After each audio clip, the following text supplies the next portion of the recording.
Hey guys, welcome back to We Watch Movie. I'm Mike, he's Jay, and I fucking You already fucked it up. I forgot to put on the air conditioner. Oh shit! Here's a fun fact: you're a fucker. He did it. Good enough to fuck your mother. He feels good. It's off now, guys. Ah, yes. Welcome back to We Watch Movie. I'm Mike, and Jay, and this is the review for Hounds of Love. This is a VOD horror film that you can rent right now. Hounds of Love, is that the new ICP song? I wrote it. It's on video on demand right now. You can buy it, you can watch it, you can feel good into the night. You can have a spritzer, maybe a nice beverage, adult beverage, but don't pick up people and then rape them because it's not good.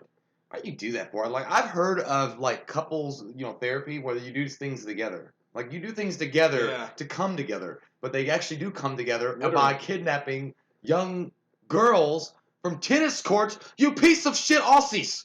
This movie only Australians do that. Yeah, you fucking burger eating sons of bitches. Aussies, put a little ship on the bar, babe. A little bit of bloomin' onion. You fucking okay. Kangaroos. Ooh. So the movie takes place in Perth, Australia, 1987. So it's a late 80s feel to it. The year of our Lord. And the movie opens with this shot of the slow-mo, kind of creepy music going in the background. And this couple across the street watching these girls play tennis, and these are young children, like they're like 16, maybe 15, 17 years old, somewhere around that range. And they pick up the girl, to give her a ride home, which, I mean, people were just like giving, oh, I'm going to get in the car with you. Yeah, like, sure. There's no problem. Why not? But that was before Facebook. And it shows them torturing this girl, putting her on a bed, like chaining her up and doing all sorts of sexual acts to her and then murdering her after they're done with her body. They throw that shit in the garbage disposal. And that's how the movie opens. It's very, very, it's very dirty. Like, it's very dirty. I felt very nasty. Like, I rolled in some mud and, like, got, like, poop on me, too. Like, duck poop. Like, in the mud. And I had to go take a shower. I watched. But, that's how it starts. And that's the premise of the movie. This couple kidnapping young girls, torturing them sexually, and then murdering them afterwards. And it focuses around a young girl that we meet later on in the movie. And she is different from the other ones because she actually gets an idea in her head. She's like, I know how to fucking fix this. I'll drive a wedge between these psycho, sadistic, manipulative motherfuckers and make it better. Because as you watch the movie and you explore more about it, you find out that the couple is not all sunshine and rainbows and dildos. They have problems. The main guy is the main kidnapper. Captain Mustachio. Yeah, he looked like Jeff Foxworthy. That's not Jeff Foxworthy. But he had a big, weasel ferret thing on his lip, and he's like, he looks like a 1975 porn star anyway, and he's really self-assured. He really is into himself, and he's slimy. He's like that kind of guy that you'd buy from a used car lot and be like, yeah, the engine's great and everything, and the goddamn engine falls out in like a week. And you're like, you fucking lie. It's like, it's not my problem. Yeah, I wouldn't buy a car. But he is an abusive asshole, too, dude. Even the girl that helps him kidnap these other girls, and he beats her. He manipulates her emotions. She's trying to get her kids back, and she's all sorts of fucked up. Yeah. So you find out all this stuff going in, and after they, kidnap this girl, she sees this and witnesses this. The weird thing about this movie is it's just very dirty. It's very dirty. Yeah. It made me feel like, It Follows. Yeah. Just kind of skanky feeling. Way worse, though. Yeah, it's worse than that because of what the subject material is, but it's just skanky. This movie is like being picked up by a fat truck driver at a Golden Corral that still lets you smoke inside of it. Like, it's really fucking just nasty and gnarly. Like, everything smells like smoke. And then he's like, the truck driver's like, the golden rule. If I pick you up, you got to suck my dick. Yeah, it's fucking, it's the newest entry in movies that you will need to fucking take a shower with some scalding hot water, maybe a loofah to fucking loofah up your butthole. And here's the thing about the movie though, like that's the premise. Like, we won't go into any further into that. It's about this one girl that they pick up trying to escape, and like you said, she's trying to drive a wedge between them so she can get away. As you want to do, you don't want to stay there. You don't want to. It's not a good place to be. You're not trying to become. It's not fucking IKEA. What's that A&E show, Seven Wives? That Morbin. You're not trying to be another wife. No, you don't want to be there. It's not a place you want to be, kids. But this horror movie is different, and here's what it does well: is that it really, the movie is shot amazingly, and they do a lot of stuff off camera to make it scarier, and I appreciate that, especially when you're dealing with the subject matter that you're dealing with, because we're dealing with the rape. And not just rape, but like it's brutal. One of the opening shots when you kind of figure out what the fuck these two fucks are up to. Fucking fuckers. You see a shot on the floor, and this movie this shot just sets the pace for the whole thing. You see it. Oh God, damn it! Very nasty. Fucking very nasty. orange juice. You see some fucking rolled up, shitty, probably cheap toilet paper. Not the triple Charmin. Definitely not. These people are using. These are like these are like butthole sandpaper toilet paper. Yeah, they just stole that shit from they stole it from the prison. You see these crumpled up toilet paper rolls on the floor, Bloody. covered in blood, and then dildos. you see like a wooden it's not even a dildo. No, there's 2 dildos. I know, but it looks more like that thing at the end of the stairs, like a grandiose set of stairs that you grab on the way down. Oh, the banister. Like it just looks like a Oh, but the round top. Yeah, that's a huge fucking ball. Oh God. But yeah, they do all that stuff. You see that? Yeah. And it's the shot that sets the tone for the whole movie. But they do a really good job of not really like showing you. They show you some stuff that you don't want to see. But they really do a good job of doing a lot of the stuff off screen, and it's scary that way, and they're believable. Yeah, and they are very believable. She like looked like I got a very like Charlize Theron monster feel from her. And I would say one thing. You look like you eat Save-A-Lot Doritos. She looks like she's been a vegetarian for a long time, and she's not happy about it. But I nothing wrong with vegetarians. Or Save-A-Lot Doritos, really. Are they called Dorica? They're called those are cheesy triangles. The off-brand Doricas. Mountain Lightning. But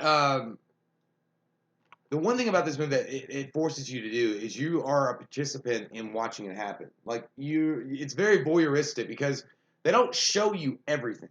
Like but they imply a lot that goes on, and it's graphic as fuck when what they're implying. But you're always like when the rape is going on or when something else is going on, you're far away from it. Like you're not there, you're not in the room, but you're watching it and you're hearing it. Or you see the aftermath. Yeah, and you see the aftermath. It's very voyeuristic and it's disgusting because it's like you're coming on like because get ready for a ride, lady, because that's what's happening. I mean, whether or not you want to be there. And I think that I did read a review before I even knew about this. One guy said, "Hard to watch, impossible to look away from." And I think that sums the movie up perfectly because it's not one of those movies that I would never seek this movie out, but fuck, he wanted me to watch it. I wanted you to watch it just because I'd already sat through it and people were talking about it, and I thought it'd be a good review. He said, "Come join me in the dark place." No, if we're not here to tell them what to watch and what not to watch, what the fuck are we doing here, Joe? What's our purpose? But that ultimately. But yeah, it's a very very disturbing movie, and you know I don't know what it's like why Why? I got like a Hellraiser feel to it, and I don't know why I got that. I just got a very disgusted, sick to my stomach feeling. Why is the question, Jay? That's the question you want to be asking. Why are we here? And that's my problem with the movie. It's well done, but there's 2 main problems with it. When you get a movie, and it's a dark, grimy movie that you know is just going to it's going to be relentless, and you know that. And I've seen several movies like this. There was a movie called Chained with Vincent D'Onofrio, I think, in it. Did you ever break the chains? You'll never break the chains. There's 2 levels to these movies. One, automatically, it's a really scary premise. It's a frightening fucking scary thing because and nobody wants to be abducted and have that happen to them. So immediately you got a great premise for something scary. But the problem is why? Like I'm watching this movie and I'm like, it's scary. It's well done. But why did they make this movie? Like I never really got that question answered. It's like, what's the purpose of it? Is it just to be a scary movie? What are you trying to say? And I'm not a guy. It's saying take an Uber. I'm not a guy who goes in a movie saying I need a deep, confounding reason why. I need this movie to say something. But when you're dealing with rape and abduction and you're being that gross and gnarly about it, I almost want you to be saying something at least. Let's harken back to the Angels and what you said a while ago when we reviewed The Strangers. You said the one thing, and it made kind of sense now, about this movie. You said that The Strangers had nothing to say, that it was a mean movie. It had nothing to say. It was an empty-ass kind of movie that just wanted to showcase brutality, and that's all it wanted to do. But I could disagree a little bit on this because I think maybe the philosophy behind it is like don't take rides from strangers for one, but also like there are things about it like I'm like it's just so mean. Yeah. And it's not like a fun scary movie. It's scary, but it's mean and dark scary, and yeah, it's disturbing, and yes, it's scary. But I almost just at the end of it, even though it's a good movie and it's well made and it looks good and it's acted well and it's scary, it's freaky. Like not freaky, but it's just disturbing. They accomplish a lot of horror goals, but when you're dealing with rape of young kids and stuff like that, I almost want there to be a better reason for fucking making this movie, and maybe that's. We're not. When we I'm say, not offended. I'm not like this garbage. I'm gonna write a senator. I'm just saying like I just don't like that, and it's a movie that you're just not gonna have a good time watching. So. Oh, if you wrote a senator, they'd be like, "Oh, that bitch." But I've known about Captain Mustachio for a long time. It's not. I mean, we say rape young children. It's not. Not young. They're not like young teenagers. Yeah. It's not like they're fucking 8 years old. I mean, it's still nasty enough. But yeah, you're right. That's my summation of it, dude. I'm gonna give the movie a 6.5 because it's well made. They do a good job of character studies, like what's inside these people's heads, what's going on in their backstory, like the way, like very detailed, and I appreciate that. Like you try to how these people pay bills. This woman walks around with a dog and just steals mail. She takes mail at all these apartment complexes, and they open them up, and they're hoping for $20 from grandma. You gotta do what you gotta do in life. But they go really detailed with stuff like that. And but that's a federal offense. It's fascinating, but ultimately, I just give it a 6.5 because really, I just don't. I don't understand the need for this kind of movie, but it was a well-made movie. So I'm gonna go a little higher. I'm gonna go a 7.0. I enjoyed it. I thought it was a good, grimy, solid grindhouse kind of movie. And I appreciate that they took the effort to make those kind of movies because there's not a lot of movies out there like that that will have the balls to go out and do this kind of subject material. And I think Rob Zombie didn't make it. Yeah, right? This is like exactly. I think this is more of a Rob Zombie film with Rob Zombie actually directing it, like being a good director. Like Rob Zombie, having a little bit more of a panache about him. I like Rob Zombie in some ways, but if Rob Zombie got a hold of this, I mean, they've been skull fucking like I don't know a dog on the middle of a gravestone. Yeah. I mean, been nasty. But they took it, and it's like it's realistic. I think that's what makes it more disturbing is the fact that could actually happen and what they're doing and how they do it, because they get these young girls to get in the car with them and they think that they seem like they're nice people. I mean, this is 1987, so I mean, obviously you're not gonna fall for that now, most likely. Y'all got some Bon Jovi in there? Don't play tennis. You got Bon Jovi? Living on a Prayer is my favorite. What do I do on my face? But hey man, he had a stroke earlier. I need some of that. Forgive him. Living on a prayer. We're not gonna get. You would be the worst kidnapper ever. But anyway, so. And the music's good. It's got a creepy vibe to it, and overall, it's unrelenting. It doesn't really stop from. I think it stops for a moment to kind of let you collect your bullshit, to collect your thoughts. Yeah. You ever gonna watch it again? No. Me fucking I'm either. done. I don't want to watch so, it again. Yeah, and that's basically the thing. If you guys are in the mood to watch a kidnapping, like, torture type movie. Who's in the mood to watch those? That's my point. Yeah, like, don't ever go to someone's like. If you're asking me, Mike, I want to watch a kidnapping, torture / rape movie.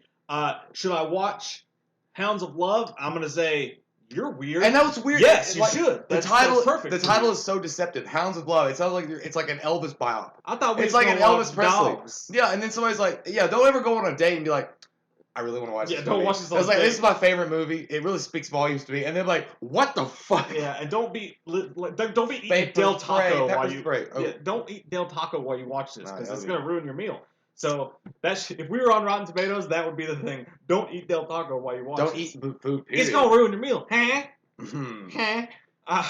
Y'all go. Comment down below. Let us know what's one movie that you guys think is a really good movie, but you're kind of just you don't know why it exists. It's so fucking gnarly that you don't want it to exist, but it is good. You have to admit it. I don't have one that's like this that is actually this good. That's directed this well. But I would say, I gotta say, man, Hostel. Yeah. Hostel. I like Hostel. It's a guilty pleasure of mine. Hostel's not the best put together movie, but it really. What story? I mean, it's got moments. Yeah, it's kind of a nasty ass, but it's clean too. I'm gonna say Human Centipede. I'm gonna cut you at your knees. I kind of like Human Centipede. Comment down below. Let us know with fucking faces, and if you're new to the channel, click that subscribe button to get some goddamn wham up in you. He's out. Don't you ever get in a car when you're done playing tennis with somebody you don't know. What the fuck is wrong with you? Well, they got Kit Kat. We watched a movie. Yeah. We watched a movie. We watched it. We watched a movie. Yeah. You know what? We did a review. We watched a movie. We watched a movie.